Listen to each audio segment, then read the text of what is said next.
China starts a meme flame war with Scott Morrison. Trump's lawyers fire everything they've got to save the Republic. And Slomo is forced to call out the Great Reset. This is The Arc with Riccardo Bosi. Riccardo, welcome to Queensland. Thanks, mate. Lovely to be here. It's beautiful, isn't it? We've been meeting so many different people, and the biggest thing I've noticed when I shake their hands, first off, it's great to shake their hand finally, and second of all, they all think I'm a lot taller in person. They're like, because like, and I challenge them. I'm like, okay, guys, you sit next to Riccardo and look big. You just like the guy, because I'm 6 foot, you know, and I'm 95 kilos. Riccardo, do you mind me asking your measurements? Yeah, I'm about 6'3" and 107 kgs. And what do you think of the people out here? Oh, brilliant! It's been a great trip up through northern New South Wales, which is the first part of the national tour, and we crossed into Queensland today, and looking forward to covering just about every major centre in the state. I can't wait to see, because we talked about the 2.5 million people we've reached with this channel, which has been incredibly successful. We're really excited to see the faces now. Yep. I mean, it's one thing to put these videos out and to complain to a camera. It's another thing to get out there and make it tangible, meet the people, see what makes them tick, see what's on their mind. So, I mean, yeah, it's been really rewarding. Oh, look, the meetings we've had thus far have been remarkable. They're very similar to the Zooms that we ran for 3.5 weeks after the Queensland election, every night, or 4 nights a week for a couple of hours. But with the face-to-face meetings, they get a chance to speak more and ask deeper and more penetrating questions. And invariably the result at the end of it is this, and here's the summary. It's basically, we liked A1 before the meetings, now we love A1. And not enough people know about it, and that's about to change. Yeah. And so it's extremely encouraging, and the people, the quality of the Australia One family is just breathtaking. Let me give you 2 examples. We received a $2 donation from let's say a young woman of advanced age, because that's all she could manage, but she understood that everybody had to have skin in the game. Yeah. The day before, we got a $10 donation from an invalid pensioner, and he said, I am an invalid pensioner, but I've still got some fight in me yet. And this is the quality of the people. I mean, we get some big donations too, which is very welcome, don't get me wrong. Yeah. But the commitment of the people who are putting in their 2, 5, 10, 50, $20 donations is just remarkable. Yeah. And that confirms every day in my mind why we will win. Yeah. Because these people, they're not handing over money for policies, because they're just good, decent people that want a good, decent country again. That's awesome. That's so good. We're going to see even more people this weekend. So today we're filming this on a Friday, guys. On Sunday, the 6th of December, we will be seeing a bunch more people out at the marches. We're going to be going to Brisbane. We're going to be seeing a bunch of different people at the Freedom Day March there, and I'm really looking forward to meeting more of you out there. The last time we had something like this, we were in Sydney with Romeo Georges, and That's right. we made our points heard, and it was really awesome to get out and meet all the watchers of the Arc in its early inception. But everyone, get out there. This is airing on a Saturday. Get out there on Sunday. Go see everyone, and make sure you really get everyone else in your family to get out there and really celebrate what's great about this country, and to show the government that we are watching you. You can't just do this stuff and think we're not going to be seeing it. We see everything. And if you keep this up, it's just going to keep getting worse for you. So this week we saw Scott Morrison get in a bit of a flame war with China. One of the Chinese, I think, ambassadors, Li Zhao, he put this shocking photo out where he said, this is on Twitter, where he said, "Shocked by the murder of Afghan civilians and prisoners by Australian soldiers. We strongly condemn such attacks and call for holding them accountable." And there you can see a photo of an Australian soldier grinning while he slits the throat of a young Afghani girl holding a unblemished lamb. And yet this has been news for 3, 4, 5 days now, and the rest. See, this is when I refer to kabuki, shadow theatre. This is what it is. If they're giving this airtime, it's because they don't want us to think about anything else. This is complete nonsense. We know it's nonsense. Everybody knows it's nonsense. Slomo, Silent Scott, is very angry about it, and people are just over and over the top about a bloody tweet. Give me a break. Even Matt Canavan, Slick Willie, he said, and listen to the words they use, because they're trying to, this is part of the whole brainwashing technique that we've been talking about. He said, Australia should get out of this abusive relationship with China. Like we're some poor put-upon pregnant teenager with an abusive sort of 30-year-old boyfriend. And, Scott's going to stand up to it, and this is complete nonsense. And then, by the way, Slomo, you can't stand up to China when you're on your knees, so nobody believes you for starter. But the fact that this has had so much airtime by everybody means it's absolute rubbish. So what don't they want you to know about? Oh, I don't know. The triads bringing in ice through the Port of Darwin, which they control. Ice epidemic in Townsville, and China's about to take over Townsville port as well, I understand. Ice factories out of Chinchilla, where the sound of automatic weapons is heard on a regular basis that keeps everybody at bay. So let's not talk about any of that stuff. Let's not talk about the land that was gifted to a Chinese company to open up an export abattoir in northern Queensland. Now, it's a great idea, the abattoir, work, no problem, but why is the local council gifting land to the Chinese company? See, these are the things that Slomo and his Chinese Communist Party controlled puppet government don't want you to know about.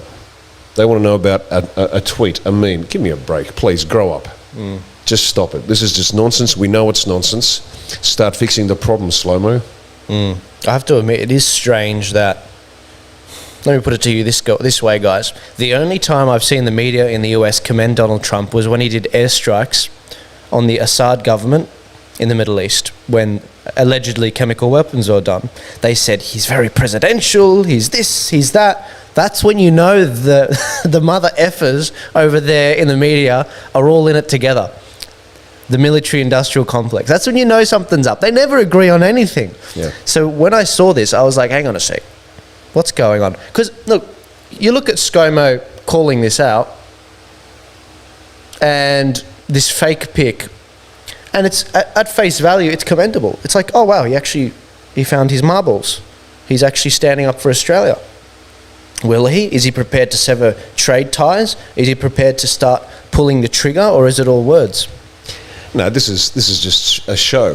The only courage we've seen this week is from Kennard, from Kennard's Hire, the businessman that said, we should pull out of China, make a conscious decision not to work with China anymore. That's a sound principle as far as I'm concerned. But the pollies won't, because they're all bought and paid for. There's a ton of circumstantial evidence that these people will get on their knees at the first Chinese syllable that comes from the north. I don't believe a moment. I don't believe the Labor Party or the Liberal Party have any intention of backing away from China. They have, both of them over the decades, made sure that we were dependent upon them. I think something like 80% of our trade is with China. A single point of failure, if ever there was one. And so we are compelled to bow to them. It's insane. America's no better, guys. I mean, I think something like 80 to 90% of their medication comes from China. They had PPE gear that was turned around going to the US, hundreds of thousands of masks and other gear turned around. They got on the phone and said, turn this around. Similar with Australia, all those property companies. Did we forget about that? Those Chinese Australian companies that were sending all this PPE gear back to China. What's going on? On that point, Lijiang Zhao, the one that started this flame war on Twitter, let's not forget that he is the same guy that suggested that the US military was the one that started the COVID-19 virus and planted it in China.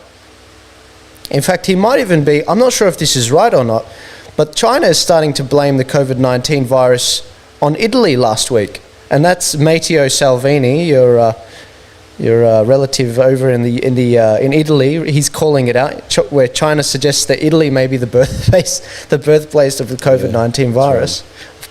That's right, and when Hitler invaded Poland, it wasn't Hitler that did it, it was somebody else. And give me a break. I mean, Xi Jinping and the Chinese Communist Party are the modern equivalent of the totalitarian government on the planet, and we're doing business with them. We're doing business, and it stinks. This is, and most Australians of a certain age won't know this term because they never got taught a real history. But in the lead up to World War II, Bob Menzies, in his first term as Prime Minister, was known as Pig Iron Bob because he was sending all the pig iron over to Japan. And so the story went, they sent it back in the form of Zero fighters as they were shooting down Allied aircraft. Well, we've got the same going on in Australia. We're doing business with a totalitarian regime, and it's laughable, and we know this. We don't have to belabour the point. They're picking us up for alleged war crimes in Afghanistan, a handful, relative to the industrial approach to slaughter of the Uyghurs and the Falun Gong, because on the one hand, they certainly provide healthy organs. We've mentioned this before, but let's mention it again for those that aren't aware of it.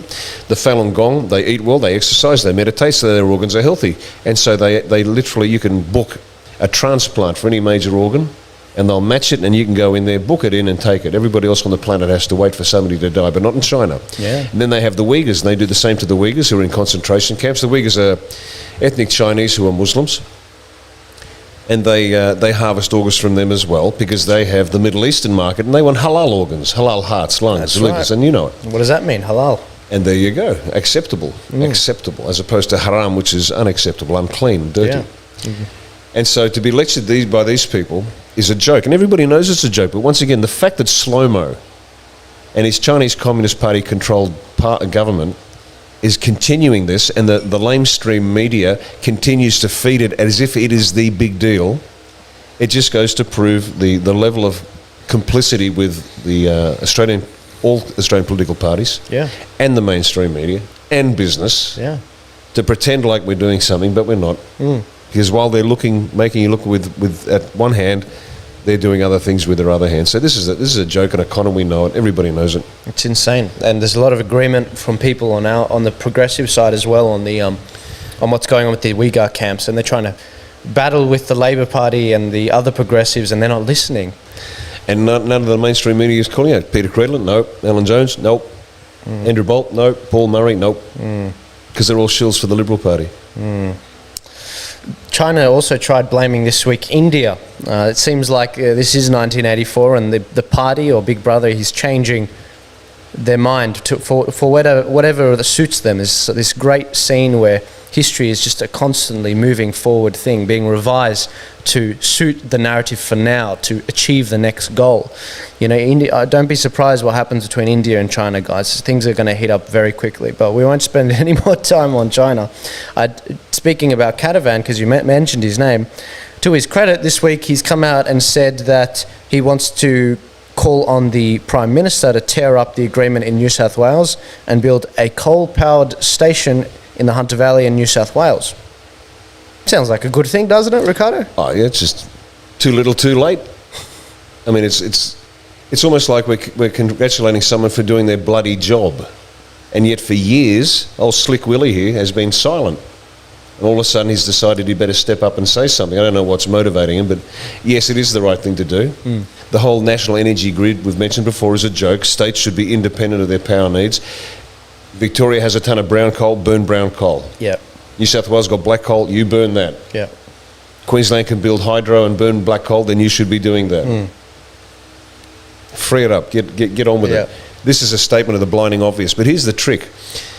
They behave like such imbeciles that one good idea seems like a major step forward. The fact is every one of them should be sacked for years of neglect, for burdening us with outrageously expensive power, which has burdened families, which has destroyed our manufacturing, which has removed one of our best advantages, economic advantages as a manufacturing nation.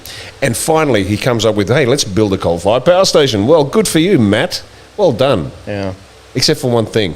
Too little, too late. Exactly. And another point would be, where's the next dams project, guys? See, if they came out with one, we'd commend them. We'd be like, oh, well done. This guy deserves a, Nobel Peace Prize. But it's because the bar is so low, and we've become so acclimed to them just doing nothing. Yep. Anyway, what do you? I don't know how you stay patient with this, Riccardo. You don't. You don't. All right. What else have we got? What else is happening on the China front? Oh, okay, China. Let's talk about Keswick Island. Okay, Keswick Island, off Mackay. Now, that's a lovely little island, airstrip. A bunch of people built sort of holiday shacks there. They rent them out as bed and breakfasts. And there's some of the purest honey in Australia is grown there. The bees are there. They have the hives. And it's been a thriving little community. Lovely setup there. Now, the Palaszczuk government leased the island to a company called China Bloom. There's a surprise. And China Bloom's remit is to develop into a tourist destination. Well, in the process of doing that, they've shut down the airstrip so they can't fly in anymore. They've prevented access for the honeymaker to get to his hives. And they are making it near impossible for the bed and breakfast owners to operate their bed and breakfasts. So they've effectively shut down. The Palaszczuk government has effectively shut down an island that was a lovely little place for the Australians and for tourists in order to facilitate another China takeover. Yeah. See, that's why they're so arrogant. Because they own Australia in their minds, and they probably do. They've bought and paid for just about every politician they've got. And the ones that aren't owned by China, they're owned by the Islamists. And the ones that aren't owned by the Islamists are owned by, let's say, well, I don't know, the corporations. So China's moving in, it's taking over, it owns the place, it's moving with arrogance, it's a bully, it's affecting the lives of Australians in a real and immediate way, all facilitated by corrupted politicians. Australia's got to wake up. The average punter's got to wake up and realise that you just can't sit in the corner and hope that they leave you alone. They're not going to leave you alone. At no point will they leave you alone. Yeah. Interesting. What's happening with Peter Dutton? Well, Peter Dutton and Peter Credlin had a love fest the other night. My God, I thought they were going to kiss and have kids. Dutton, Home Affairs Minister, is developing this offensive cyber capability to bring down the dark web to prevent pedophiles. He wants to protect the kids. And so he's got this advanced capability now, cyber capability, to shut down pedos. Now that sounds wonderful. It really does. But once again, if a politician's talking, it's because he's probably concealing something else. If Dutton was so keen on protecting kids, how come he doesn't say something about the 28 VIP pedophiles that the Howard government put a 90-year suppression order on? Serious, start right now, Peter. And I'll give you the name of one judge. He's the gorilla in black lace. He's known in the profession. Won't be hard to find him. Google it and you'll find it. How about you start with him? How about you start revealing names of people who are suspected of, and deserve a fair trial, of pedophilia in high places? Former Prime Minister, judges, police, you name it. So Peter wants to protect the kids. Well, I bet you he's using that cyber capability to weaponise his investigation into political opponents. That's my opinion, and I'm allowed to have one. Is he going to catch some pedos? Maybe. Do I trust him? Not one bit. Not till he and Slomo and the rest of the Liberal Party government open their mouths and say, you know what, we have to lift this suppression order on the 28 VIP pedophiles. And the Labor Party can get on the act too, because the 80-year suppression order as a result of the Mulligan inquiry in South Australia, that should be removed as well as the alleged over 40 other suppression orders nationally that are protecting pedophiles. Okay, Peter, you want to protect the kids? Do that. Otherwise, we know that you're just blowing smoke up our skirts and we don't like it, mate. Yeah, I mean, Peter, you've been called out. You've got to do it, man. Now you've got to do it. Otherwise, someone's going to take your seat. What has happened with the... we've had a bit more information come out about the Afghan report. Well, any progress? The veteran community and the average Australians are apoplectic, rightly so. There are calls for Angus Campbell to be sacked. He's the Chief of the Defence Force, General Angus Campbell. There are calls for Lieutenant General Rick Burt, Chief of Army, to be sacked for both the handling of this and the conflict of interest. I support both of those, but that's not up to me. But I can tell you what, it'd be a step forward. Yeah. So everyone beneath them realises there are consequences to bad decisions. But let's just leave that to one side, because that's getting some headway. Let's take a slightly different tack on this. Admiral Barry is a former Chief of the Defence Force, and he came out and he was making all sorts of terrible allegations about Special Forces culture. Admiral Barry probably served the Navy with distinction, but he was an embarrassment as a Chief of the Defence Force, and later in life, because this guy was a fully paid up member of the left green lunatic agenda, and he claimed that climate change is one of the major threats for the short to medium term that the defence had to come to grips with. So again, when you hear the criticism, Barry criticising Special Forces, look at who's making the criticism, then ask the question, who is this buffoon?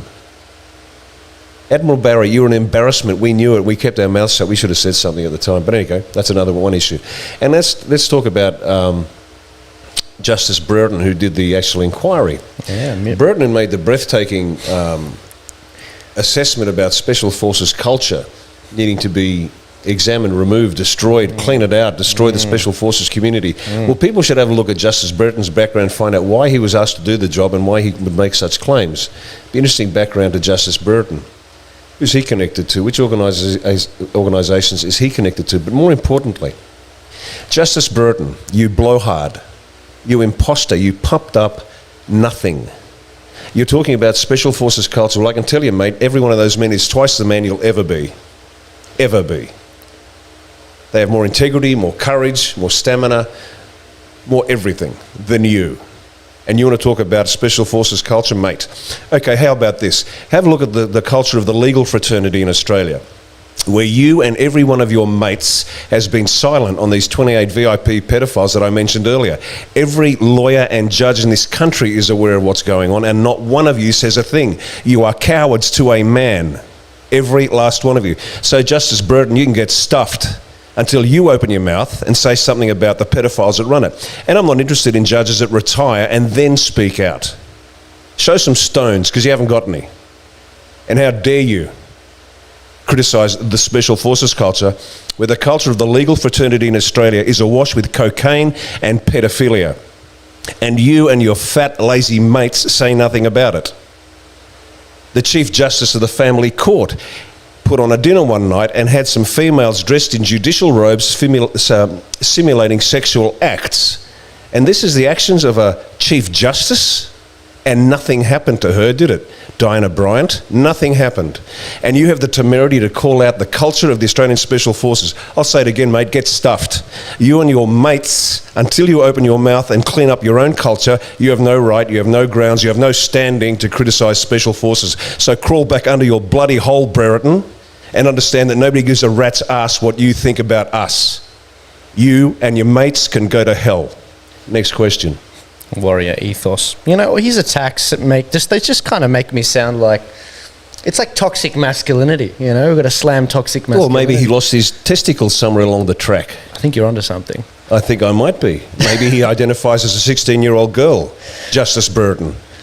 Yeah. Oh, jeez. Easy to prove me wrong, mate. What a piece of Call out the names. Yeah.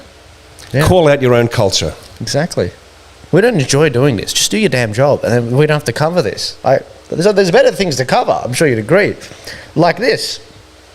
Greg Hunt, Health Minister? Oh. Good God. It's a parade, isn't it? Guys, if you haven't seen this yet, they're laughing in your face. Look, all right.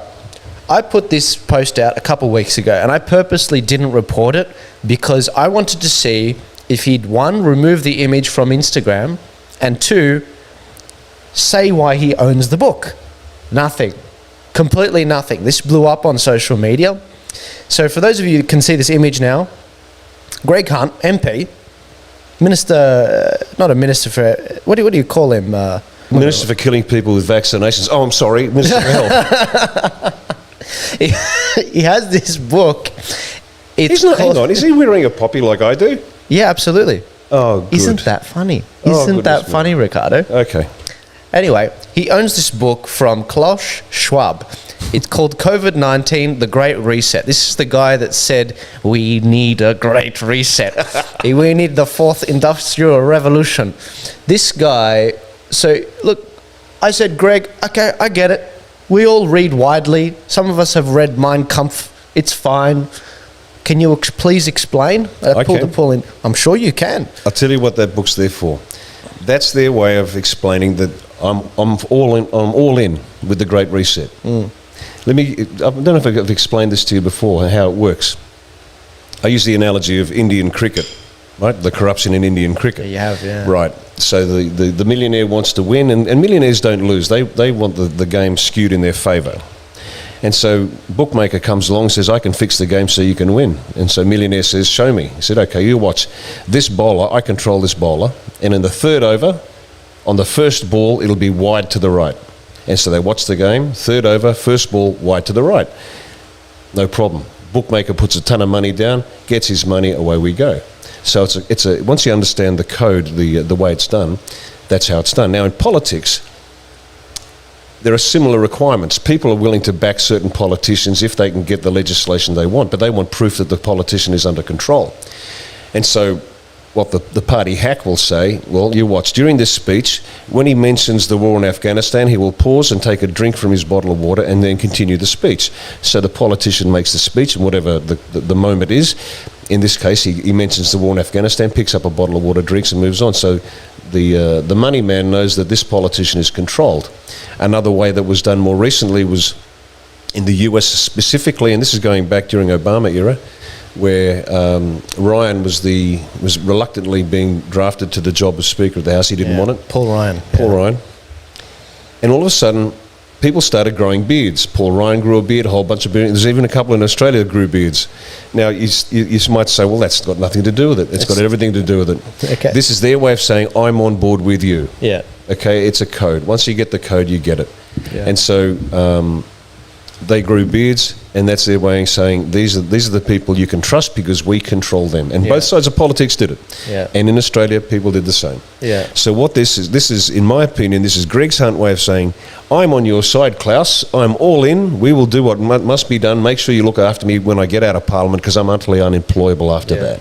That's my opinion. I'm allowed to have one, but that's why I reckon that book's there. Wow. And for those of you that don't know, COVID-19, The Great Reset, this book, if you look it up, firstly, you'll notice it comes up on Google, written by Klaus Schwab, a big proponent of the World Economic Forum. Look at our previous episodes on this. You'll notice it's got a 16% like rate on the book by Google users. I don't think the internet likes this very much.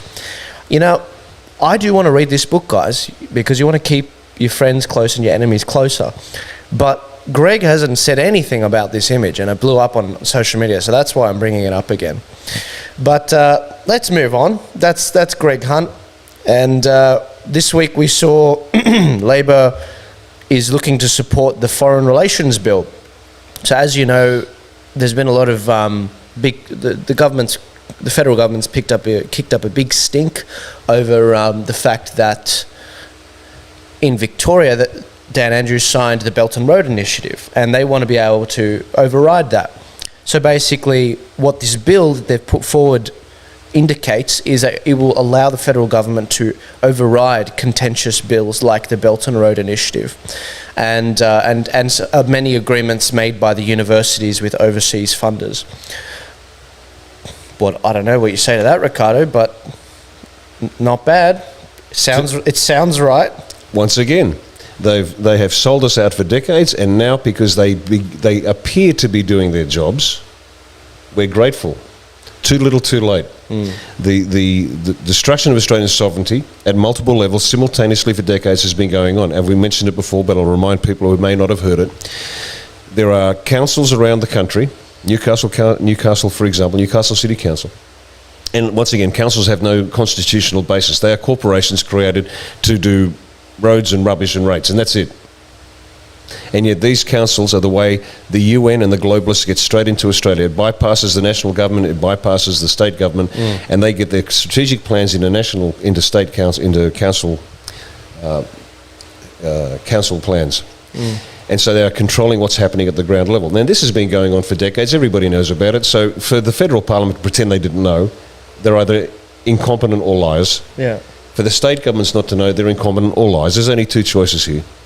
And so they know. So the fact that they are now appearing to do what they could have done anyway, they don't need legislation for this. Yeah. They do not require legislation. Yeah. So it's the announcement of something that we intend to do in the fullness of time, in the manner of Sir Humphrey Appleby from Yes Prime Minister. They make announcements. They don't do. They make announcements. They make announcements. Now, if they follow through on this, good luck to them, but they should have been done ages ago. Yeah. So the question is not so much, isn't this great? Of course it's a sensible idea. Why are they doing it now? Why are they pretending to do it now? Is it because they think they're being caught out? Is it because somebody's putting pressure on them? Are they starting to feel the pinch? Are they losing the Australian people? Yeah. Interesting. Again, too little, too late. Don't believe you. Thanks for your time. Get out. Yeah. Interesting. Guys, things are slowing down a bit this year. The big bump that we saw in traffic from people following the US election is coming to us slow. A lot of people have been watching what's been happening in the US, and they are very eager to resolve the disputed election that's been going on. So I'm going to briefly cover this. You guys know what the map looks like. Nothing's really changed with the map from last week, but I did want to highlight a few of the irregularities I came across this week, because not much has really changed, if I'm being completely honest with you. In Nevada, here's an example.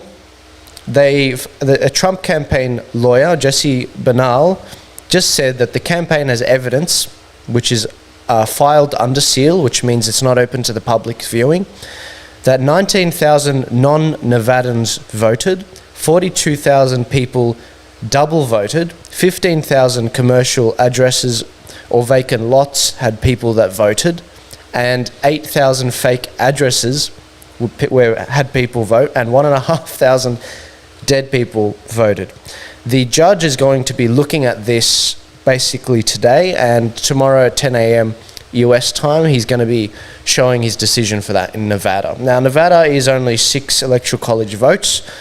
If something happens there, it'll be very fascinating. Maybe it'll be the catalyst for other places to follow suit, but I'm not holding my breath, guys. This is going to be interesting. This is going to be very interesting. Another anomaly for you.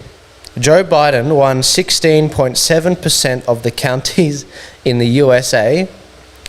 Joe Biden only won 477 counties, while Trump won 2,664 counties. And there's the map to just show you how democratic this election was and how widespread it was.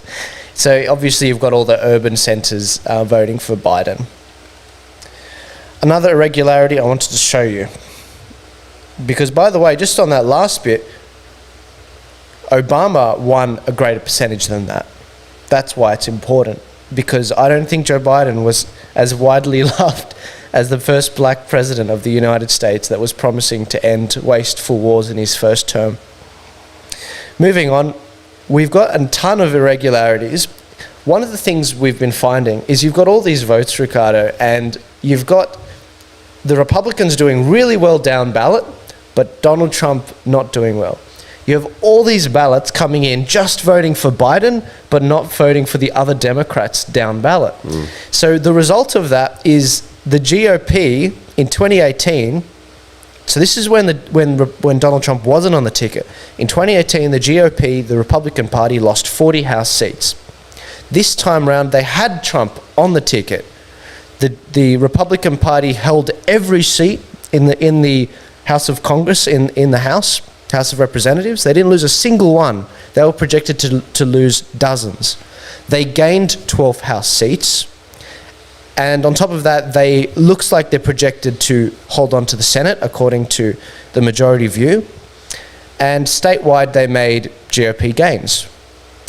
In fact, in New York City, Donald Trump, so this is a really blue state, guys. This is AOC's territory. This is Andrew Cuomo and Bill de Blasio's area. If you've got, I think it was Nancy Pelosi who said, it doesn't matter who you run, you could put a glass of water and put a D on it and it would win an election in New York.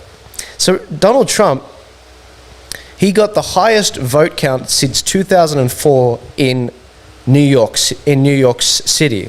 He got 22.7%, as you can see in the graph there. This is what's unusual. Donald Trump did better. He improved way more in New York City. You get all of these 6 swing states where these massive swings happen against him in the middle of the night. This is why people are having trouble accepting the result. And all you Democrat progressives that are hammering them over the head, you need to recognize that. Another thing, you've got some you've got some councils, some counties, like the city of North Muskegon, with a turnout of 781%. That's a very democratic county. Oh, absolutely. They love their voting. And then after that, you got Zeeland Charter Township on 460%. Guys, we covered this last week. Australia has compulsory voting. Of that 100% that should be voting, only 90% 96% actually register, and of the 100% that can vote, only 91.6% actually vote on the day. Yeah.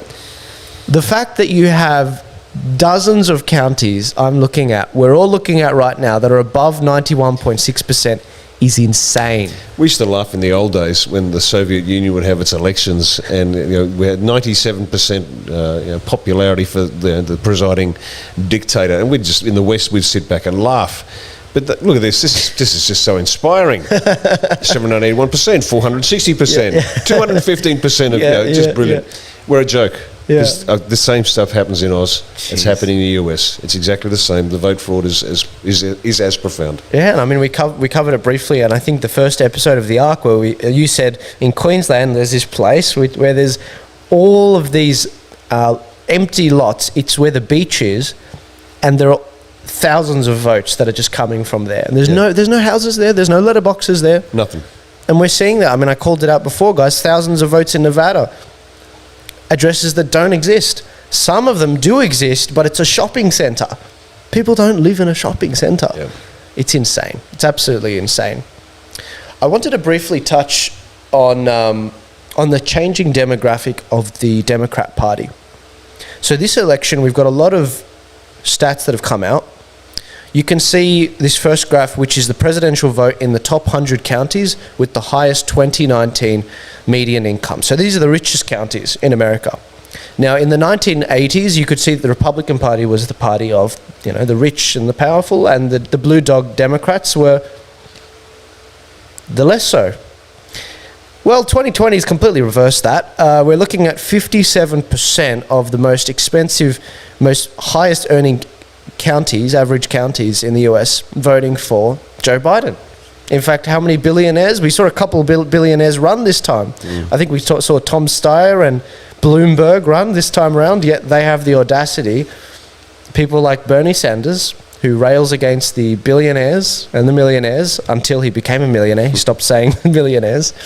To say, Donald Trump is batting for the millionaires and billionaires. Well, this doesn't show that, guys. Not at all. Another graph. Presidential votes in the 100 most populous counties.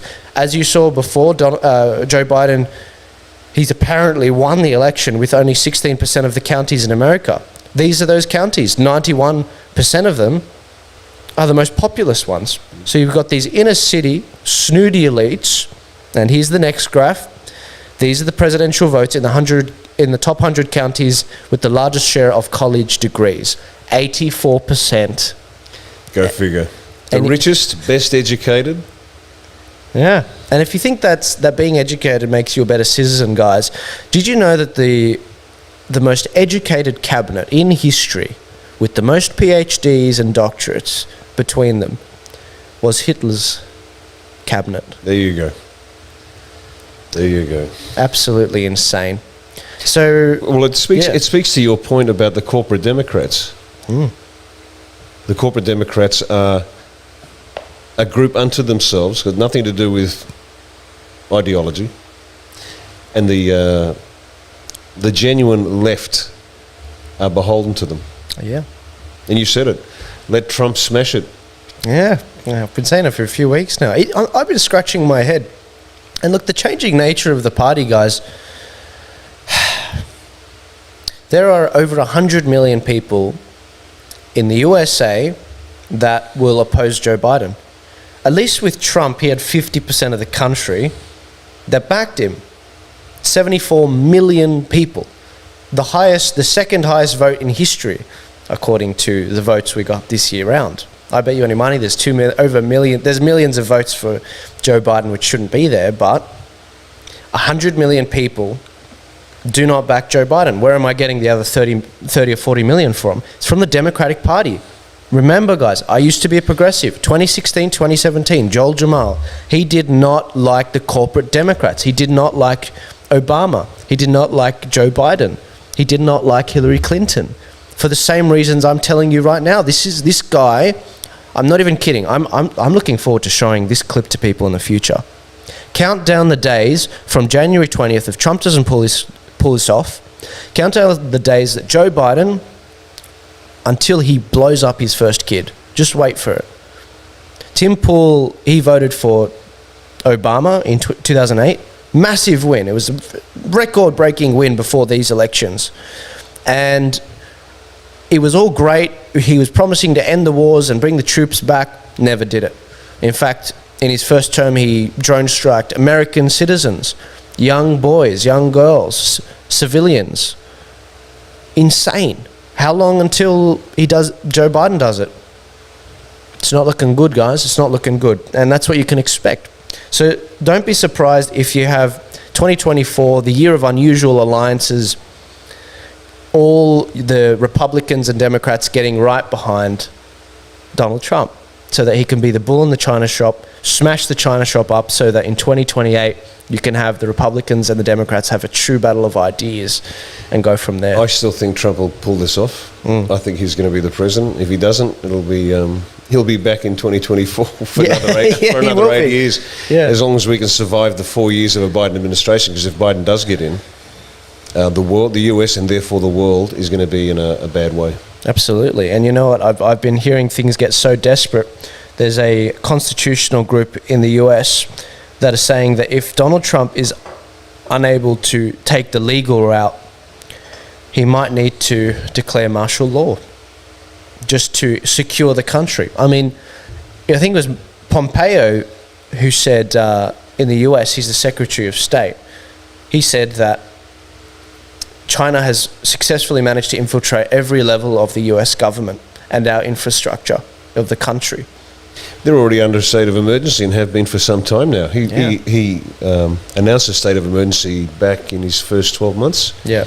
That hasn't been revoked, so they are in a state of emergency, and he's been holding this sort of Damocles over their heads. So there might be some clever move. I mean, there's some great stories flying around too. Allegedly, there were some servers in Germany that were collecting the actual votes. And whether you want to believe the stories or not, I don't. I'm not saying this is true or not, but it's just interesting. Yeah. 5 special ops people were killed. One is CIA. This is deep state.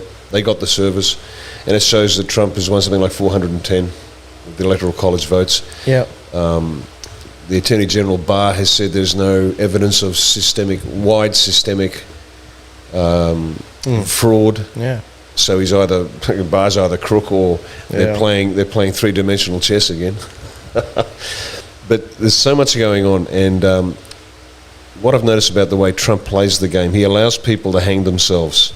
He doesn't go in for the kill. Yeah. He just brings them in, feeds them more rope, and then yanks. Yeah. And so I'm watching carefully to see what he does and how he does it, because he never goes in for the obvious kill. He lets them hang themselves. Because as we've said before, and this comes out of the US a lot, sometimes you can't tell people. You've got to show them. They have to see for themselves, even if it takes a long time, and even if it causes pain. To quote Roy Rogers, sometimes people have to piss on the electric fence for themselves. Yeah. Yeah. But I'm still optimistic he'll be the president, and that's good for us if he is. Yeah, one of the fears. So last week I painted quite a bleak picture, and we finished the episode with Tim Pool losing his crap. This is back in July. Yeah. By the way, that video did really well. Got 60,000 views. People were like, "Oh, this is pretty full on." It's real and it's raw, because I want you guys to realize that this isn't a movie. You can lose, and the problems won't go away if you sit on your ass. It's just that I can't put it any more simply. And it's not a fairy tale. Well, let's just take that for a bit. And this is not a game. You know how I've been saying for some time, no jab, no job, no jab, no travel, no jab, no kids. Yeah. Well, they're already testing it, and you've got to understand why these people work. They will try something once to see the public reaction, to see if there's any pushback. And they'll try it again, they'll slowly move towards their actual target. Let me give you an example. The lockdown. The first lockdowns were done against Muslims in high-rise flats. And the reason they targeted them was to see what was the public pushback going to be. And most people went, bunch of Muslims in a high-rise, I don't care. Yeah. So there's no pushback. And so they hit the next group and the next group and the next group, and before you know it, the whole country's locked down. Now, what have they done recently to tell you that exactly the same thing is going to happen here? And this is why this is not a game. This is why we get so exercised over these issues. It's not the 6:30 news where you get disaster news and then a nice dog was saved from the tree story. This is real. A 15 or 15-year-old girl was taken from her parents by the police. The court ordered it. A magistrate ordered the child be removed because the parents would not facilitate her transition to a boy. Yeah. Folks, how much more evidence do you need that the government has been destructive to your ends? See, they have persuaded parents that they have no rights over their kids. Because I've said it before, I'll say it again, you get between me and my kids, you're going to die. Really straightforward. Because I have my rights over my kids and the government doesn't. And certainly not some pumped up magistrate who can't quite make judge yet. Yeah.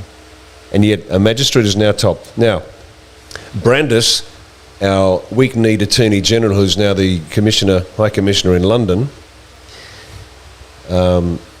changed the law to make sure that the family court could no longer review the decisions of the magistrates court with relation to family law issues. Well, how about that? So we've got these low-grade magistrates, but that's a tautology if you're not in the legal profession, making decisions that the family court cannot even actually review. And so these parents have lost their child. Now, you can't get a tattoo till you're 18, you can't drink till you're 18, you can't vote till you're 18, but apparently gender reassignment is such a hot issue for Australians that has to get a free ride.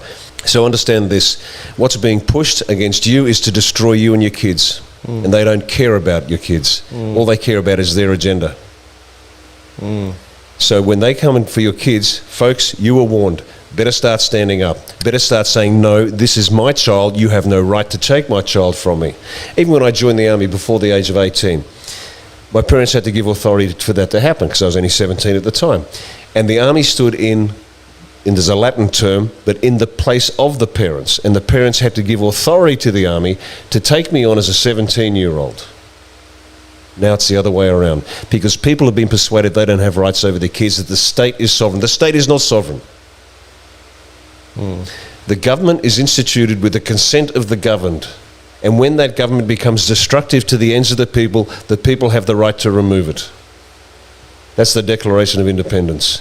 That's what we have to start doing. That's what Australians have to understand. We're at this point in history where either we control our destiny or the state does. And by the state, I don't even mean Slomo. I mean the Chinese Communist Party. I mean the Islamists. I mean the corporations. I mean the banks. They are controlling our bought and paid for pollies who are taking our children from us. We've already had one. Unless we stand up, and we got this freedom rally on Sunday. That's right, I'll see you there, guys. We hold these truths to be self-evident. That all people were created equal, and they are endowed by their Creator with certain unalienable rights. Among these are life, liberty, and the pursuit of happiness. Life, liberty, and the pursuit of happiness. They are taking it from you because they are persuading Australians they have no right to life, liberty, and the pursuit of happiness.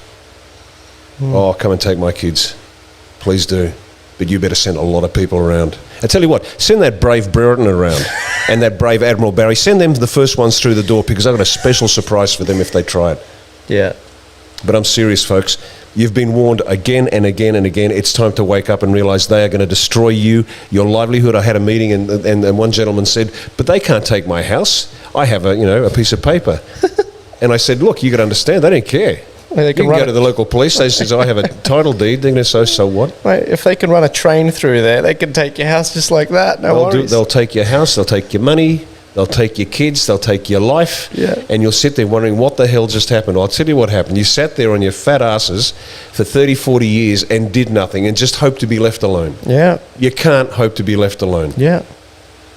It's time to stand up. It's time to fight. It's time to withdraw our consent. Yeah. And tell every politician to go to hell. Yeah. Every last one of them. Yeah. You know what's going on in America right now, guys? Joe Biden getting in is him saying, or the establishment saying, don't worry, just go back to sleep. Hit the snooze button. Go back to sleep. You'll be fine. Australians are waking up. Good. You can't hit the bloody snooze button, okay? Sometimes you got to get up and earn the hard yards. Get out to that boot camp session. Love you, Ray. That's my trainer. We can't hit snooze. If we hit snooze, then you might find that we don't wake up. And we get put into this simulation which will never break out of, this matrix. Once upon a time, being red-pilled meant that you're becoming a conservative and you're waking up. That's not what it means anymore. It's literally become the establishment versus everyone else. That's why you have so many damn progressives who I empathize with, because often the diagnosis is correct, it's just the solution's wrong.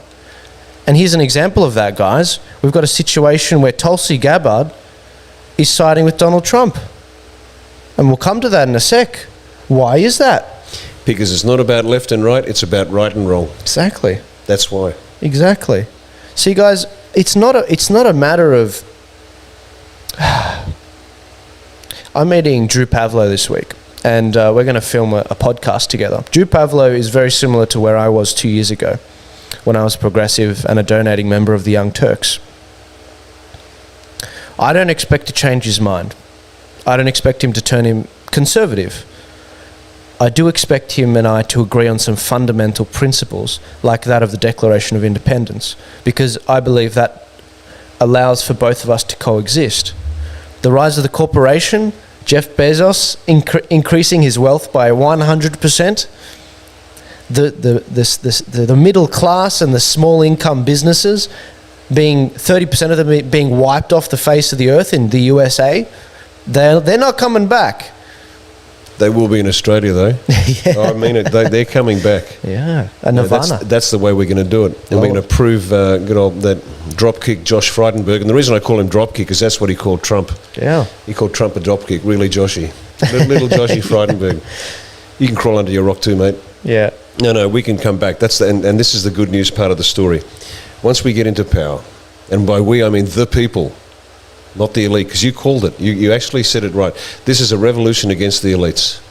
It really is, because it's not about Liberal Labor, because I've told you before, we have old Labor and old Liberals side by side, quite happily, agreeing on about 80% of the thing, and we can negotiate the other 20. Yeah, absolutely. It's not a problem. Yeah.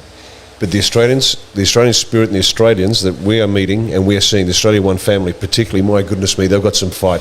And they've got the skills. These aren't dumb people. No. These are powerful, wealthy, intelligent, educated, motivated people. And they're ready to stick it to the elites and take the country back. And they also have this very Christian concern for their fellow man. They don't have the "I'll be all right, Jack. I'm all right, Jack. Bugger you." No. They actually see a larger game at play. And so those middle class, wealthy, educated middle class, we're going to explode that group. Explode it. Yeah.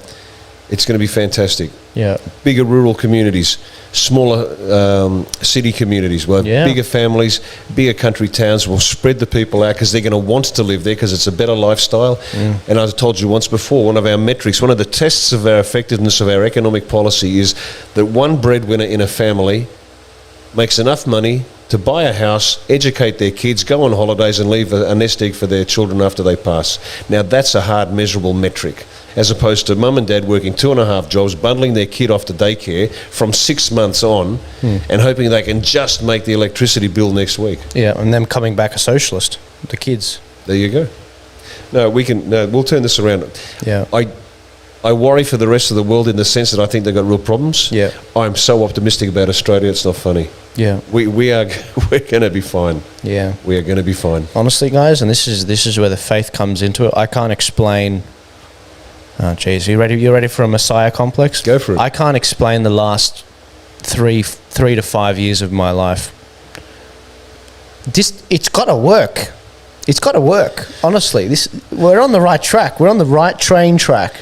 We are. And the success that's happened has just been not of the show, not of this. What I've been seeing, because I've got my ear to the pavement. I'm listening very hard to what's been happening in the UK, the US, and Australia. Now is the time. We are on the precipice. We are at the turn of the tide. Now is the time to stand up. We're in the box seat. Yeah. As a nation, just look at the physical. We've mentioned it before, but I'll say it again. Look at Australia. It's an island continent. We have no contiguous land borders, which is fantastic, which gives us a ton of sea, air, and land. We've got an intelligent, well-educated, hard-working population. We have a world-beating culture, one that everybody wants to get to. As I said, the world isn't beating a path to Bangladesh. We got all the resources we need. We got all the skills we need. We got all the people we need. We got all the stuff we need. Everything. This is going to be the land of milk and honey. The rest of the planet is going to look at us and ask us, how the hell did you do that? And we'll say, not a problem. Come, we'll show you. You can do it for yourselves. Yeah. Australia. My God, this is going to be the best country on the planet. Yeah. Bar none. Absolutely. You've got to seize it, guys. Nothing came from sitting in your ass except a fat ass. Got to seize it. What does a Joe Biden presidency look like? We talked about that last week. For those of you that haven't noticed because you've been living under a rock or you just don't follow US politics, I don't blame you. That's fine. This is where the fate of the Republic stands with the US. A Joe Biden presidency with the Senate versus without the Senate looks very, very different. Oh, yeah. Very, very different. If he gets the Senate, because this is the situation, guys. If he gets the Senate, if he gets these next two seats that are up for grabs in Georgia. And? It's just Georgia. Just Georgia's left now? Yeah, they've got two of them. They've got two Senate seats there. Okay. Because they've got runoffs. The way it worked there, it got delayed. So in Georgia, if they get this, that means that the Republicans will be on 50 and the Democrats will be on 50 senators. And Kamala Harris, the most progressive record in 2019, she will be the one that's the tiebreaker. They can get in any one they want into the Supreme Court. They can stack the Supreme Court. They might be able to even get rid of the filibuster. So this is where things stand with... So look, everyone's focusing on Georgia. Everyone is converging on Georgia. People are moving to Georgia so they can vote in Georgia. It's going to be massive. And we've got... The way it stands, you've got these two candidates in this one area. So you've got a Democrat and a Republican, Warnock and Loeffler. Warnock is the Democrat, 52%. Loeffler is on 45%. So they're trailing, the Republicans trailing by 7%. So that's basically the margin which they were wrong with the Donald Trump election. These polls, you can't really trust them. The Democrat in the other race, you've got Ossoff, he's at 50%. And then you've got Perrineau, who's a Republican, at 48%. There's a 2-point difference. That's where things stand right now. The future of the US Republic is basically hinging on this. If the Republicans get the Senate, if they just win one of these seats, just one, then they can keep the darkness at bay significantly for the next few years. Significantly. If not, it is a disaster. It is an absolute disaster. I'm not even kidding, guys. And as Riccardo said, we might not make it through it. I'm hoping that if that does occur, and a good plans officer always looks at the worst possible scenario and prepares for it, there's enough evidence of malfeasance, misfeasance, criminality that I hope the Trump team can start smashing the Democrats and the rhinos, because they should need to go as well, but smashing the members of Congress and the Senate and start tearing it down. Yeah, absolutely. Because this is a war. Absolutely, it is a war. And notably, guys, I do want to bring up the point that there are a couple of Trump lawyers that aren't saying you should vote for the Republicans because they're not backing Donald Trump. Sidney Powell is saying that Republicans shouldn't go out and vote in Georgia. And why would that be? That's a good question. See, this is the problem, guys. You've got to look at this objectively. This might not be... Sidney Powell, you are a fickle person. I cannot read you. The Kraken and all of these promises you've made. The Kraken was a solid document. I looked at it in very extensive detail. I followed The Lotus, which is a podcast done by Sargon of Akkad. Check it out. He runs through it over a couple of hours. It's excellent. But Sidney Powell, I don't know why you're making this call, but trust me, you do not want the Democrats getting hold of the Senate. It is not a good idea at all. So we'll see what happens there. I'm going to reiterate this prediction. I don't think the Republicans are going to be able to pull this off, which is not good, because Donald Trump, just like in 2018, they lost, I think it was 40 seats in the House in 2018, I mentioned before, because Donald Trump wasn't on the ticket. He's only on the ticket in 2020, and back in 2016, the Republicans saw a big boost, but not in 2018. That's what we're seeing right now. He'll be out there, he'll be campaigning, but I still don't think people will get out there. I think people are going to be very lethargic, but we'll see. So as you said, any good commander needs to consider the possibility that the Donald doesn't get in and Joe Biden reigns. This is one of the things that's been happening. Contingency plans. Bill Barr, he's appointed Durham as a special counsel to investigate the origins of the Russia probe. What the hell does that mean? Okay, guys, Bill Barr, he's the Attorney General in the US. He appointed John Durham to be basically the attorney that tackles the origins of the Russiagate probe, which is the Russiagate probe. Geez, there's a lot of jargon, isn't there, guys, for an Australian? It's strange that we follow this, but this is actually really important. When Donald Trump won the US election in 2016, there was a meeting between Obama, Joe Biden, and the Hillary Clinton campaign and a bunch of the intelligence agencies. And they basically wanted to work out how they can spy on the Trump administration during his campaign, but also after. And they tried to nail, and they did nail in many ways, General Flynn as revenge. Funny fact, I don't know if you know this, General Flynn, during the Trump administration, because he did serve in it, he was one of the few whistleblowers that let the information out and leaked it to the public that the Clinton, Hillary Clinton working in the Obama administration and the Obama administration intelligence agencies were funding ISIS and a number of other terrorist organizations in the Middle East. This whole thing is revenge. They've been coming after him for ages. They've wanted to nail this guy. I didn't know that. I found out this week from Tim Pool. Isn't that insane? A lot of people say, the Civil War is going to start soon. I'm like, no. The Civil War started when Donald Trump started running his campaign and they started spying on him. John Durham, he's running that investigation. And if they manage to shut this down, then we'll never see the findings of that report. We'll never see who should be nailed because of that. So Bill Barr, by appointing Durham a special counsel, it protects him and it makes it a lot harder for Joe Biden to fire him, basically. So this is good. So it's basically the Republicans and Donald Trump's campaign going into protective mode. Just an FYI, Dr. Fauci, we all love Fauci. He's been wrong again. He said, close the bars and keep the schools open to mitigate community spread. Now, for those of you that can't remember yesterday, let me remind you, this is my job. Dr. Fauci was saying that the schools must be closed. The kids are at risk. We've got to protect the children. Well, it looks like now that the Joe Biden presidency is assured, he's like, okay, now I can actually look at the science. Turns out kids have a very low chance of dying. In fact, for those of you that don't know, with COVID-19, kids below the age of 5 are 16 times more likely to die from the flu than COVID-19. But Fauci's done so many U-turns, he might as well just... Exactly. He's dizzy. keep his hand on a hard right lock. Exactly. Because he's contradicted himself. Masks are in, masks are out. Lockdown, don't lock down. Yeah. Open up, don't open up. Yeah. Close the border with China, don't close the border with China. But once again, mainstream media doesn't point out all the inconsistencies. They just point out what he's saying when it suits their narrative. Exactly. But if this guy was giving you advice, you'd sack him because he keeps changing his mind. Exactly. When was the last time Dr. Fauci actually looked into the eyes of a patient that he was taking care of and did something? He hasn't. Think of Dr. Fauci. Let me simplify for you guys. Think about Dr. Fauci as you do Bernie Sanders. Bernie Sanders has been in politics for 40 years.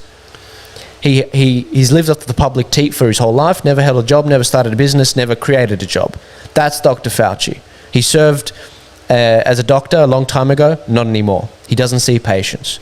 That's who you have advising the US right now. And he's a good close colleague and friend of Bill Gates. Oh, that's true as well. And the rest. So it's not like this guy's an independent, but again, they don't mention that. They don't mention it. Not at all. So you can expect to see more of that from Dr. Fauci.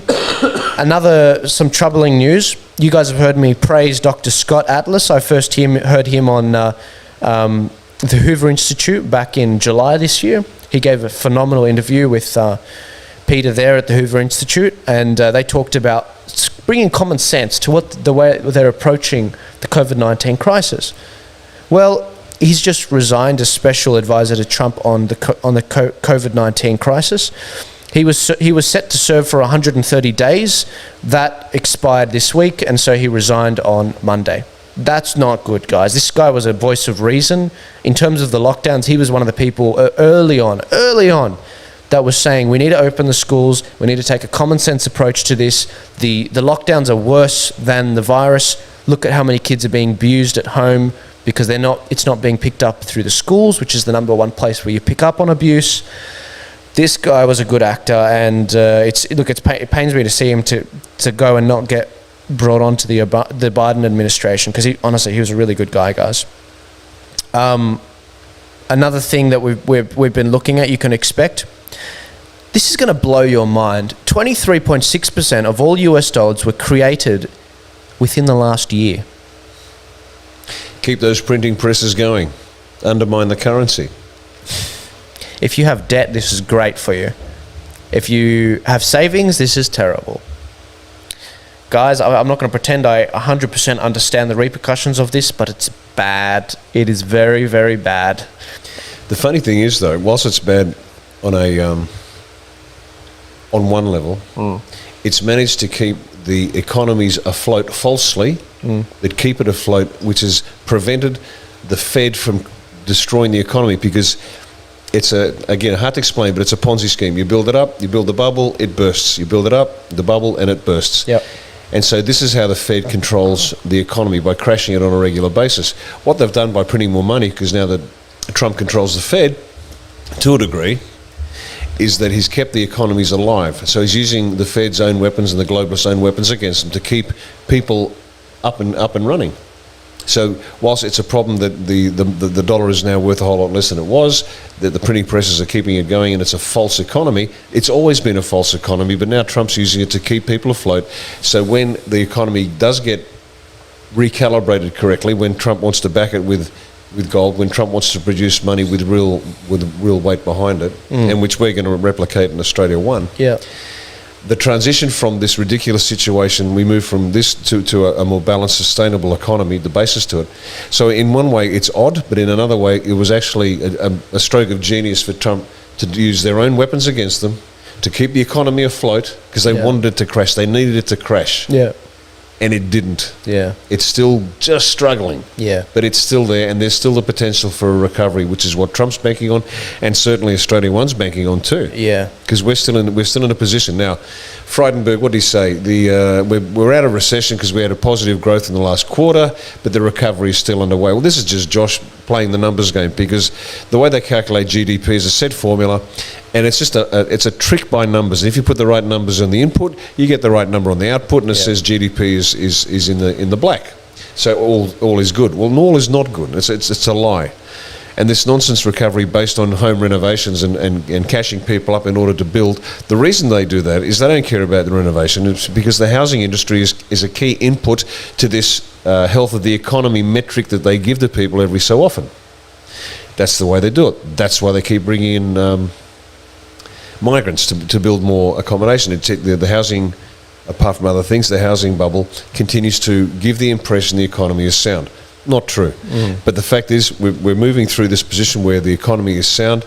We can get out of this, we can get the recovery going much quicker. I said it before, say it again. Yeah. We can get out of this much quicker than dropkick Josh Frydenberg is suggesting, 60 years of debt. That's complete nonsense. Yeah. We build a bigger pie, we take the shackles off small to medium-sized enterprise, build up middle Australia again, and we'll be out of debt in no time. Australians will be paying less tax, we'll be getting out of debt, we'll have a $1 trillion sovereign wealth fund, and the country will be rolling in money. Yeah. Better paid jobs, more productivity, happier population, more time watching the footy, and less time working 2.5 jobs. Yeah. It's all doable. They don't want to do it. They needed to crash the economy in order for this reset to occur. Yeah, great That's reset. what it comes back to. They knew that they wanted the reset. Yeah. They needed to create a crisis that was so deep and so profound that people wouldn't notice that the world has changed. Yeah. But we're still alive by this pumping up of the economy, by printing out the money, which is a wrong thing to do, but the right thing to do. And now people will say, well, we don't need a reset. We're okay, aren't we? Why do we have to reset? There is no crisis. They tried to manufacture the crisis. Yeah. It didn't occur. Was it going to be the Third World War? Was it going to be the war with Russia? Probably. Was it going to be the COVID crisis? Probably. But none of that occurred. And we're still sitting here waiting. And guess what? They lost, we won. Because we've still got our head above water and we're in a position to recover. We don't need Josh and Slomo's ridiculous financial projections. We give the people's money back to the people, cut their taxes, cut all the regressive taxes, stamp duty, capital gains tax, fringe benefits, all those taxes are gone. Land tax, gone. Just take it out. Give the money back to the people and watch the country get the red tape out of the way and watch the country explode. Yeah, absolutely. Into productivity. Yeah. It'll be brilliant. We'll be out of this in no time. Yeah. And it reminds me about when Obama said to Trump, what have you got, some sort of magic wand to fix the economy? Kaboom, says Trump with his magic wand. Guess what? We've got manufacturing. Guess what? We've got growth in every metric. The Dow Jones is through the roof. Yeah. The NASDAQ is through the roof. Here's my magic wand, Obama. Yeah. And what does Obama say? I did that. That's my economy. And then Obama claimed success for Trump's victory after saying it couldn't be done. Yeah. Well, good old Joshy, mate, I'll give you a call in a couple of years and I'll show you the numbers for the economy, and it won't be your bollocks formula that you run to show a positive GDP number. It'll be real wages growth. The population of Australia, the people of Australia will finally have their destiny in their hands. They'll be rich, they'll be happy, they'll be kind and generous, and life will be good. Yeah. And I'll show you my magic wand, mate.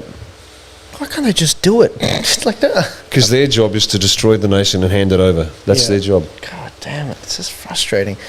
And on that point, before I forget this, in Donald Trump's administration, he wanted to appoint someone, I think, to the Treasury, that he wanted to appoint someone to basically bring back the gold standard, which would have been phenomenal. So you can tell that's where he wants to go, but he was unable to appoint that person for whatever reason. It didn't get through. Oh, we know exactly where Trump wants to go. He's got a picture of Andrew Jackson on his wall. Now, for those who don't know, Andrew Jackson is one of my favourite US presidents. Yeah. Oh. Man, one of his major accomplishments was to shut down central banking in the US for a period of time before they got it back again. See, this has been an ongoing battle for a long, long, long time. Yeah. Central banks in the US are private enterprises. There's nothing federal about the Federal Reserve. It's not actually a federal organisation. It's a privately run bank.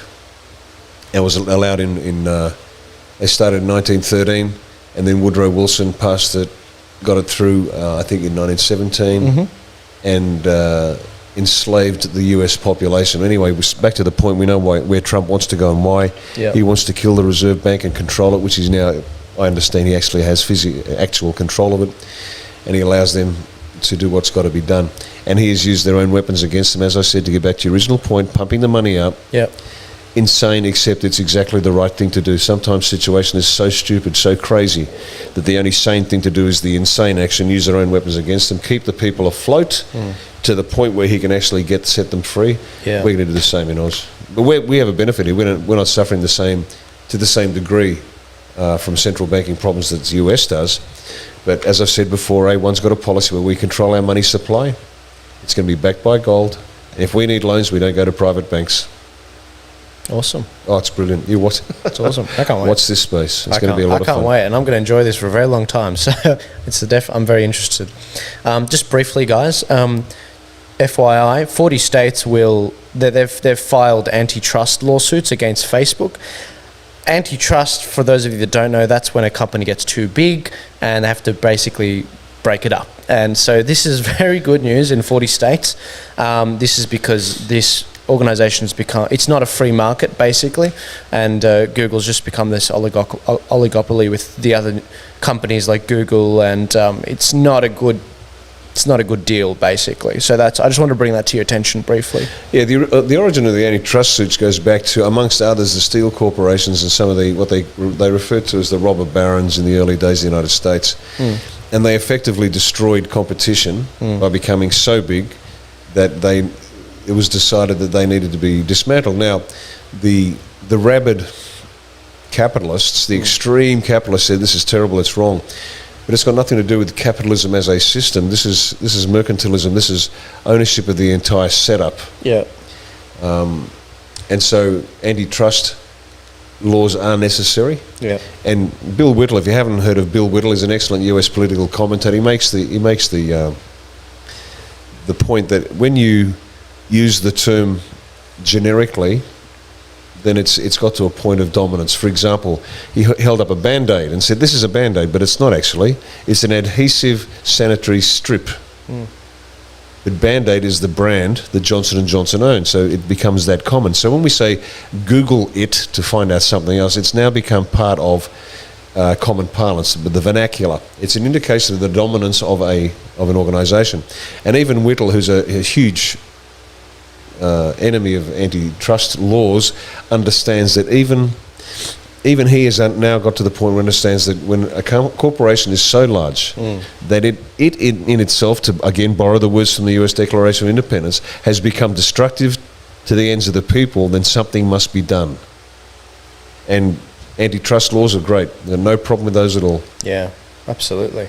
On the topic of big tech, I mentioned before Tulsi Gabbard and Donald Trump were coming together. This is very important. Donald Trump said that if you guys do not repeal Section 230, then I will nuke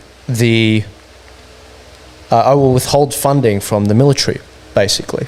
Because he's got a bill that's coming before him to basically just sign off to refinance the military. He said, I'm not going to sign it.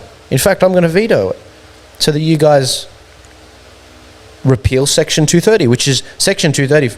I forgot, guys, if you've forgotten, it's a section of the Communications Decency Act 1996 in the US that regulates big tech and online media, basically protecting these big tech companies like Google, Facebook, Twitter from the indemnity from if you make a comment on Facebook and I defame Riccardo and I say Riccardo is a Freemason, that's a popular one. A white supremacist. With a black face. With a black face. It didn't take him long, did it, guys? So if I say that, Facebook won't be liable, I'll be liable. And that sort of makes sense. The problem is, what's happened is they've abused that, basically. It's gone in a really bad way. And Tulsi Gabbard's come out and she said on Twitter, I fully support you on this. Please don't back down. The freedom and future of our country is at stake. That is an example of the right and the left coming together on something, guys. And let's not forget that she's also in favour of ending the wasteless regime change wars, the nation-building wars that the Americans wage on the Middle East. And Donald Trump's exactly the same. He tried the last 2 years to pull the troops out. It's not left and right, it's right and wrong. Exactly. One thing I wanted to touch on this week, Section 230, it's a terrible idea to repeal it. I had more of a think on it. It's actually a terrible idea. He needs to reform Section 230. He doesn't need to repeal it. If you repeal Section 230, that means that these companies will be liable for comments like Riccardo Bosi is a white supremacist. They're going to be like, great. Now I can be like the New York Times and completely cull all speech I disagree with, all defamatory comments, all opinions I don't agree with. That's terrible. We don't want that. I think people on the corporate Democrat side are cheering this on. They're saying, beautiful, go for it, Trump. A lot of conservatives have said, no, that's not what Trump's doing. He's playing 4D chess here. Have you read his book? He's doing the big ask. So when they say no to repealing Section 230, they'll be more likely to say, yes, we'll reform it. We will see, guys. We will see. But I had a longer think about Section 230 and I thought, no, it needs a bit more of a more nuanced approach. It's not as simple as repealing the section. You need a bit more, because you do have to protect the organisations to an extent, but you also don't want to hand them a big club so they can club conservatives over the head and progressives as well. A lot of people don't realise this. Us conservatives, we're in a bit of a bubble. We say, oh, we're being censored, we're being this, we're being that. A lot of people don't realise that the progressives that are anti-war are also being censored, because it's not a popular opinion on the Democrat side. So just an FYI for you guys. That's why Democrats should be fighting for against censorship as well. Well, you're talking about immunity. It continues on to the vaccinations that Scotty from marketing, Slomo, is going to force upon us by not forcing upon us, but forcing upon us. Yeah. Yeah, they're completely immune from prosecution. Yeah. That's complete rubbish. Complete rubbish. I tell you what, they won't produce a vaccine that they're going to be sued for. So that immunity from prosecution from our government. Yeah. And he said it's not going to roll out till March. So we've got 3 months to build an army to tell Scotty that we're not taking it. Yeah. If you want it, you fill your boots. Yeah. But it has to be safe and effective. Yeah. And they can't prove that it's safe and they can't prove that it's effective. Yeah. They can't. Yeah. Because it won't be done. Yeah. You know, Riccardo, the last video you said that in, it got nuked by YouTube. I'm not even kidding. There's censorship for you. Is that right? Well, I'll It's say gone. it. It's my... No. It's fine that you said it. The problem happened when I did a clip of it. And what ended up happening was they nuked that particular clip because I wrote, prove its efficacy, prove vaccines work. I'll do it five times in a row. You got 5 different clips, and I'll do it from different positions. No, it's fine. It's perfectly fine. The vaccines, and this is what every Australian should be writing to their MP about. Yeah. Prove to me that it is both safe and effective. That's it. Yeah. Prove to me it's safe and effective, and then we might consider taking it. Plus, if it's not, and we are forced to take it, the Royal Commission established by A1 to look into the government's response to COVID will investigate every one of these aspects to it, and everyone from Prime Minister to senior bureaucrats, everybody will be held to account. Yeah.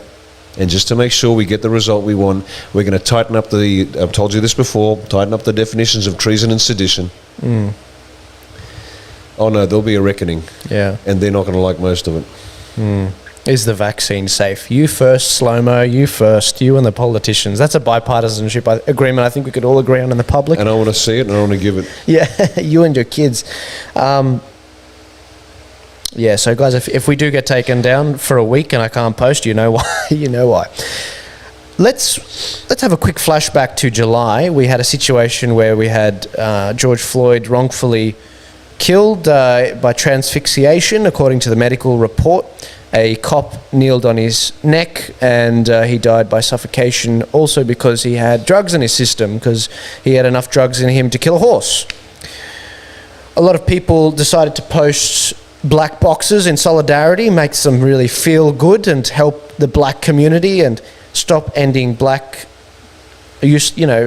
meaningless deaths of black people, which shouldn't be happening. This is what they did to try and do it. They put these black boxes up. Well, this is the result, guys. They voted to reduce funding for the police and carjackings in Minneapolis. Up, I never saw that coming. Up 537% in last month's report. Isn't that just brilliant? So what would you do, Riccardo, in that case? Would you do this? Because this is their reaction. Minneapolis Council trying to defund police again in their area. I was in Papua New Guinea for a couple of years. When I was there, the Governor General, and we lived under curfew every so often and things like that, so I'm not inexperienced when it comes to barbaric, prehistoric responses to events, because it is pretty brutal up there. There's nothing sophisticated about the place. Governor General died. And as a show of sympathy, there were riots in Gordon and Goroka markets, which is just down the road from us. And Moresby went insane, and they're just smashing windows and stealing stuff because the Governor General died. And it's exactly the same thing. Yeah. It's just prehistoric and barbaric behaviour. The only difference here is we've got the corporate Democrats facilitating the destruction of society because they want to destroy the United States. I've said it before, I'll say it again. They don't want to control America, they want to destroy America. And the Americans have to watch what's going on and understand it. And that's exactly what happened. They did see what was going on. That's why Trump won more votes than ever before. Yeah. And they had to fabricate Biden's ridiculous victory over Trump, because we know it's fabricated. Yeah. There's no way that guy got more votes than Obama. Yeah. It's not a thing. And so it's just barbaric behaviour. Human civility is wafer thin. It is wafer thin. Yeah. Most people, I've said it before, say it again, most people's morality depends on their bank balance. Yeah. You take away their money and all of a sudden they're scrambling for food. We saw it. People elbowing each other for a roll of sorbent. That's how close we are every second of every day from absolute barbarity. Yeah. That's all this is. This is just, they're destroying the place. They want to see the world burn. Yeah. There's a whole segment of the elite, they're sociopaths, but they're the kid that pulls wings off flies. They get a penny bunger and shove it up a cat's bum and light it to see it blow up because they're broken. Except they're not kids. They've grown up and they now run corporations. They now run governments. They run government bureaucracies. But they're still sociopaths and they don't care. That's what we're up against. Stop trying to project some sort of moral basis to their behaviour. They have no moral basis. They are broken. Yeah. They're utterly broken. And so that's why I come back to it. Yeah. You got to ask yourself your question. Is human history peace punctuated by moments of war, or war punctuated by moments of peace? Because depending on your understanding of history, you'll get a very clear answer to that. And once you get an answer to that, you know what's got to be done to keep the peace. Absolutely. Beautiful, guys. That sums up a final week here. I'm not sure when we're going to be taking a break from the show, but we'll definitely be taking a week or two off over Christmas. Not because the news is scanty, it's just because scheduling issues that we've got and being in different places, different times, and also family commitments. Yep, and a busy Queensland tour. Toowoomba, Yeah. Dolby, Blackhall, Barcallan, Yeah. Winton, Hewenden, Charters Towers, Townsville, Mackay, Rockhampton, Yeppoon, Yeah. Bundaberg, up one side, down the other.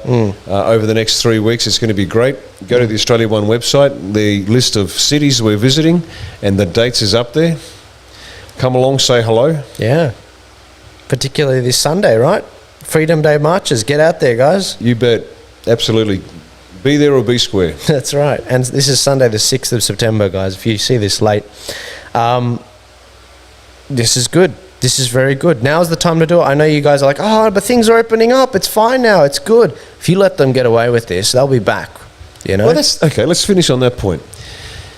This is Stockholm Syndrome. This is the hostage terrorist psychology. And Stockholm Syndrome originated in the 70s when Black September and the Red Brigades and the rest of the lunatics in Europe started taking hostages.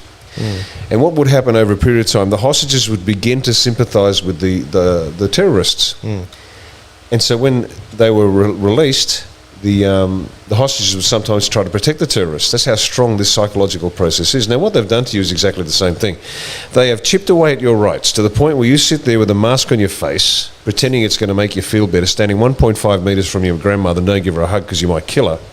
And the moment they relent just a little, you are deeply grateful to them and you think they're really good. And what you've forgotten is they have stripped you of all human decency. So don't be grateful they've allowed you to cross the border. Don't be grateful they've allowed you to stand 2 metres apart rather than 4 metres apart. Tell them to get stuffed. Tell them to go to hell. Tell them that this is your life and you're going to live it the way you want to and you're not going to kill anybody because it's a lie. Yeah. Don't accept this gift, this alleged gift of a release. It's got nothing to do with that. Tell them to get stuffed. Yeah. You're free. Sovereignty lies with the people. Yeah. Sovereignty lies with every one of you. That's right. And you have every right to tell the government to go to hell. Everyone needs to tap into their inner Jacko and Narelle. Get stuffed. Get stuffed. That's it. I love Aussies. They're just the best. And that's why I love meeting them up here in Queensland. I'm honestly looking forward to seeing a lot of you guys at the Freedom Day March. It's going to be awesome. But Riccardo, thank you for another week. I'll see you next week. Thanks, mate. Beautiful.